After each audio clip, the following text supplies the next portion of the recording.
Samantala, sa gate ng Western Castle Lucentia, isang malaking pulutong ng mga tao ang pumasok sa gate at animated na nag-uusap tungkol sa isang bagay. Naglakad si Tiny sa gitna nila. Nagtataka siyang tumingin sa paligid at naisip na maraming bisita si Lucentius. Naglakad siya sa gitna ng mga stall ng prutas at napansin niyang tahimik na ang lahat dito. Nagsimula siyang mag-isip na maaaring magbago ito kung ang taong iyon ay unang kumilos.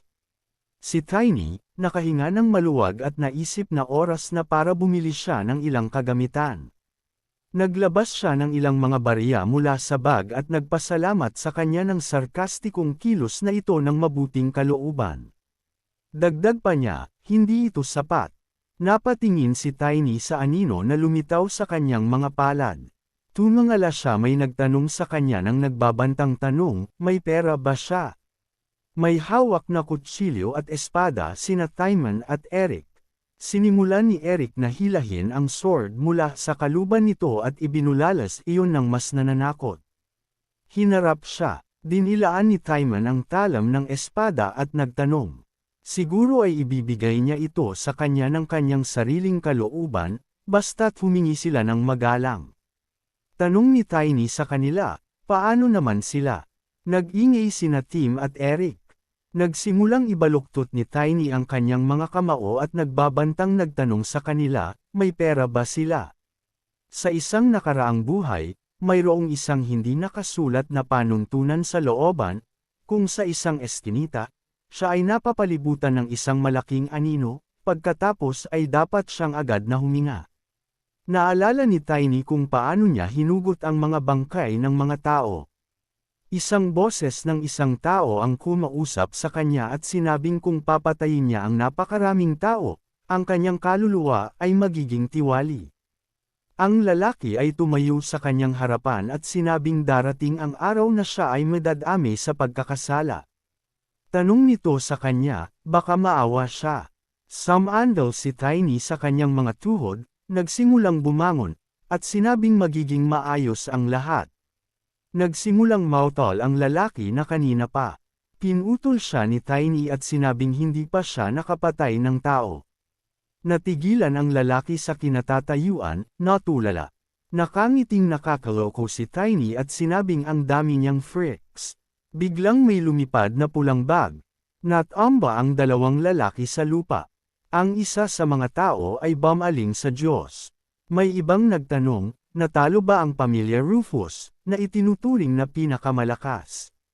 Bumaling si Tiny kina Eric at Timon mula sa pamilya Rufus, at tinanong sila ng isang tanong, malakas ba sila tulad ng mga knight? Hindi man lang daw sila hanggang level. Sina Eric at Timon, nanginginig ang kanilang katawan, ay sinubukang bumangon mula sa aspalto. Tinawag siyang freak ni Timon.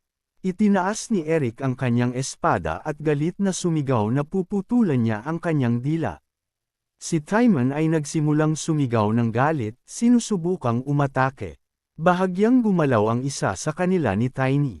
Sinimulan ni Eric na lumipad kay Timon, pinatumba silang dalawa sa kanilang mga paa. Si Eric at Timon ay nagsimulang tumalikod na may malakas na sigaw. Bakas lang sa mukha nila ang takot at excitement. Biglang sinipan ni Tiny si Timon sa ulo. Itinapon niya ito pabalik sa abot ng kanyang makakaya. Pagkaraan ng ilang oras, sina Eric, Timon at iba pang mga tao ay itinapon sa aspalto at nahiga na wala ng buhay. Bumaba si Tiny, kinuha ang bag kay Eric. Napaungol si Eric sa kanyang mga ngipin na hindi ito iiwan ng kanyang amo ng ganoon. Nagsimulang magbuhos ng mga barya si Tiny sa bag na may isang anticipatory na ngiti at tuwang-tuwa na sinabing marami siyang pera sa kanyang bag. Itinaas ni Eric ang nanginginig na kamay at sinabing hindi niya ito bibitawan. Samantala, sinabi ni Tiny na hahanapan niya ito ng magandang gamit. Panunuyan niyang pinasalamatan ang mga ito. Pagkaraan ng ilang oras, sa forge, sinabi ng panday na ang baluti na ito ay ginawa mula sa isang mangkok na bakal na nakatira sa katimugang mga bundok. Si Tiny sa oras na ito, ay hawak ang sandata sa kanyang mga kamay, tinitingnang mabuti, sinabi ng panday, na pinagdikit ang kanyang mga kamay, na ito ay magpapalihis sa karamihan ng mga palaso. Sinabi ni Tiny na ang dalawang armas na ito ay medyo matalino. Umindayog siya sa isang matalim na paggalaw na sinusubukang tamaan ang kawalan. Sinabi ng isa sa mga lalaking malapit sa Ford na hindi sila makalapit. Iminungkahi ng isa pang lalaki sa kanya na manood sila mula sa malayo. Narinig niyang maganda siya. Lumapit si Tiny sa panday at nagtanong, may magaganap bang event dito? Tinanong siya ng panday, ngunit hindi niya alam. Ipinaliwanag niya na si Chloe Von Valencia ay gagawa ng mga round. Natigilan si Tiny sa pwesto, natulala. Akala niya si Chloe Von Valencia ang unang nagpakita sa kanya kung ano ang pagmamahal. Naalala ni Tiny kung paano, noong nakaraang buhay, tinanggal niya ang kanyang singsing at ibinigay sa kanya. Siya ang unang nagpakita sa kanya ng pag-asa. Naisip ni Tiny na kahit na ang lahat ay natapos na masama, ngunit salamat sa pag-asa, siya ay nakalabas sa imbentor. Akala niya pareho silang nagbago ng buhay. Kung alam niya kung paano ito namuhay, iisipin niyang sinunod nito ang gusto ng kapatid. Naisip ni Tiny, gayunpaman, naalala niya na sa isang nakaraang buhay, si Chloe Von Valencia ay tumawa ng napakalakas habang nakatayo sa kanyang harapan. Agad siyang humingi ng tawad na may pagkukunwaring seryoso, bumantong hininga sa kanyang kamao at sinabi na siya ay medyo malaki para sa isang taong may ganoong pangalan. Umubo si Chloe Von Valencia, ibinaba ang kanyang ulo sa susunod na sandali, sinimulan niyang takpan ng kanyang mga kamay ang kanyang mukha at tumawa muli ng mas malakas. Kinuha ni Tiny ang kanyang mga kamao, ibinaba ang kanyang ulo sa sama ng loob. Nahihiyang sinabi ni Cole Ivan Valencia na talagang nagsisisi siya. Bumalik si Tiny mula sa mga alaala at naisip na hindi niya ito naaalala. Nagsimula siyang tumakbo ng mabilis at nag-isip sa kanyang isipan, ngunit dahil mas maaga silang magkikita sa buhay na ito, tiyak na maaalala siya nito. Nagpasya siya na dapat niyang hilingin sa kanya na tulungan siyang makilala ang Sword Emperor. Samantala, sa ibang lugar, ang tinig ni Edmund von Lucent ay nagsabi na ang Lucentia ay isa sa pinakamalaking lungsod sa gitnang rehiyon. Dagdag pa niya, with a satisfied smile na ito ang kanyang pinagdadalubhasaan. Walang interes na sumagot si Chloe Von Valencia na naiintindihan niyang si Edmund von Lucent ang panganay na anak ni Lord Lucent. Napapaligiran ng knight sina Edmund von Lucent at Chloe Von Valencia. Ipinaliwanag ni Edmund von Lucent na ang Lucentia ang may pinakamalaking pamilihan sa lugar. Proud niyang idinagdag na mayroon din silang sariling salmon. Nagmadaling magdagdag si Edmund von Lucent, ngunit biglang nag-ambala ni Chloe Von Valencia. Matigas niyang sinabi na hindi siya interesado sa business side ng issue. Tinanong niya kung maaari niyang bisitahin ang mahihirap na lupain. Edmund von Lucent, natigilan, nagtanong, ano? Bakit kailangan niyang pumunta doon? Sinabi ni Chloe Von Valencia na mga nasasakupan din nila ang mga residenteng ito. Si Edmund von Lucent ay nagsimulang tumawa ng may kaba, tuwang-tuwa na nakatingin sa gilid. Agad siyang tumalikod, nagsimulang maglakad pasulong, at nauutol na sinabi na mabuti daw, ikan-away niya ang kamay para sundan siya. Nagtataka namang tumingin sa kanya si Chloe Von Valencia, itak niya ang tanong, bakit ganito ang reaksyon niya? Naisip niya na siya ang tagapagmana at nakatanggap ng tamang edukasyon, kaya dapat niyang malaman ang disiplina ng imperyo.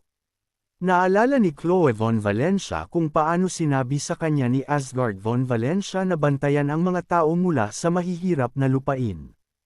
Aniya, kapag bumuti na lamang ang kanilang buhay, gaganda rin ang lahat sa kanilang mga lupain at sa bansa. Nagsimulang mag-isip si Chloe Von Valencia at nagtanong, kakaiba ba ang kanyang ama sa paninindigan sa mga pagpapahalagang itinuro sa kanila?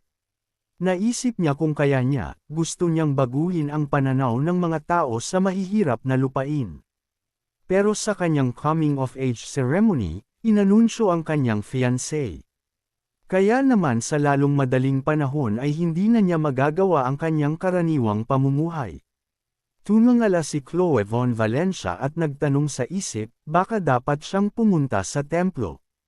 Akala niya ay matagal na siyang gustong kunin. Huminga ng pagod si Chloe Von Valencia at nagsimulang mag-isip ng higit pa na, gayunpaman, malamang na magalit ang kanyang ama. Alam niyang hindi nito gugustuhing mag-isa siya habang buhay. Biglang may sumigaw. Isa pang boses ang nagtanong, saan nanggaling ang sanggol na ito?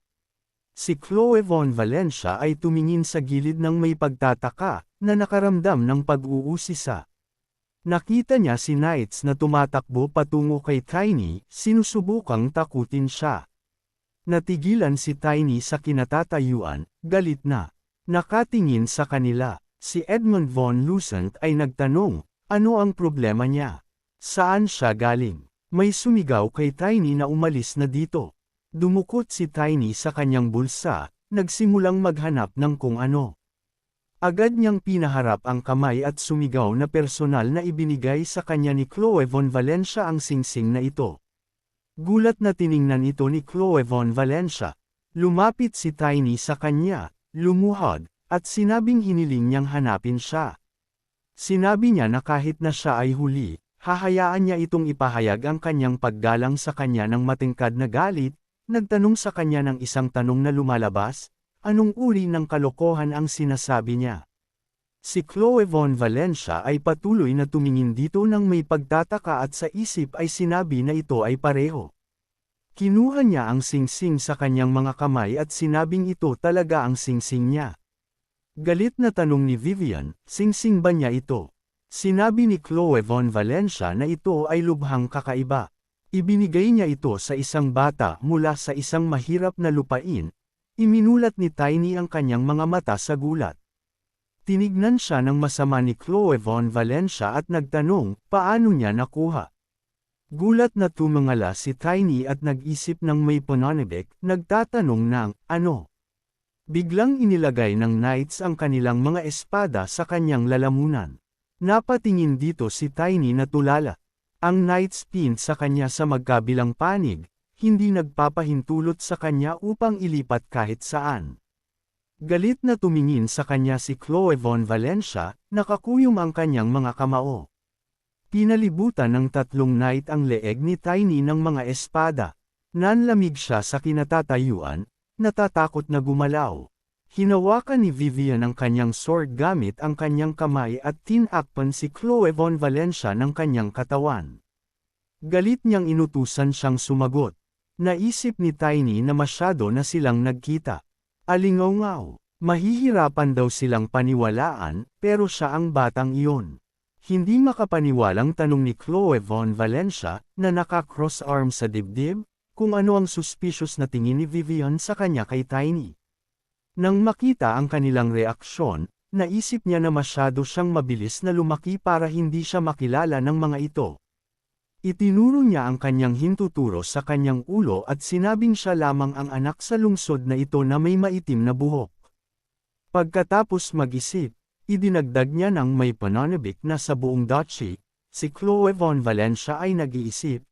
Hinawakan niya ang kanyang mga labi gamit ang kanyang mga daliri at nagtanong, paano ito posible? Siya ay mas maliit at mas madumi. Nahirapan pa siyang magsalita. Tumatak sa puso niya ang mga salitang ito. Akala ni Tiny ay dahil sa volume freak na iyon na gumugulo sa kanya. Tinuro siya ni Chloe Von Valencia gamit ang hintuturo ng nanginginig na kamay, at dagdag pa sa excitement, pamayat ang katawan niya. Mukha siyang nakakaawa, pero ang cute ni Tiny. Naalala ng may pagmamahal na palagi niyang nagustuhan ang maliliit at cute na mga bagay. Sa kasong ito, na may pinaplano, ngumiti siya ng palihim at inilagay ang kanyang mga kamay sa harap niya, na pinaandar ang daloy ng mana. Masigasig na bulalas ni Chloe Von Valencia, habang nakatingin sa cute na wolf cub na lumitaw sa kanyang mga kamay. Napuno siya ng damdamin. Naranasan na niya ang pagdagsa ng lamang, nagtatakang tanong niya kung ano ang ginagawa ng cutie na ito dito. Magiliw niyang idiniin ang wolf cub sa kanyang dibdib, na mapang-asar na inilayo ang kanyang bibig sa kanya. Sabi ni Vivian na may pananabik na ito ay isang espiritu na hindi nila alam tungkol sa kanya, magiliw na niyakap ang wolf cub.